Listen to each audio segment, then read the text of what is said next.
我作為一個啱啱畢業又想買樓嘅後生仔，隨時帶住個電飯煲係好合理嘅。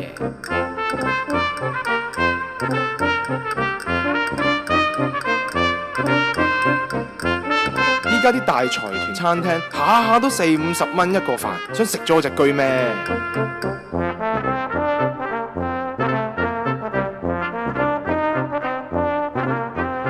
好彩 BB 大人有大量，話等多我5年啫。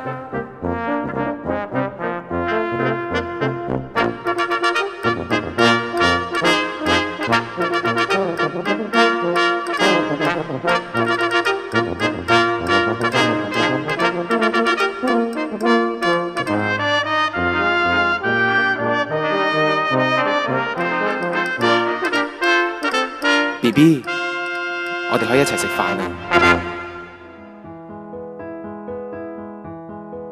沿途與他車廂中私奔般戀愛，再擠迫都不放開，祈求在路上沒任何的阻礙，令愉快旅程變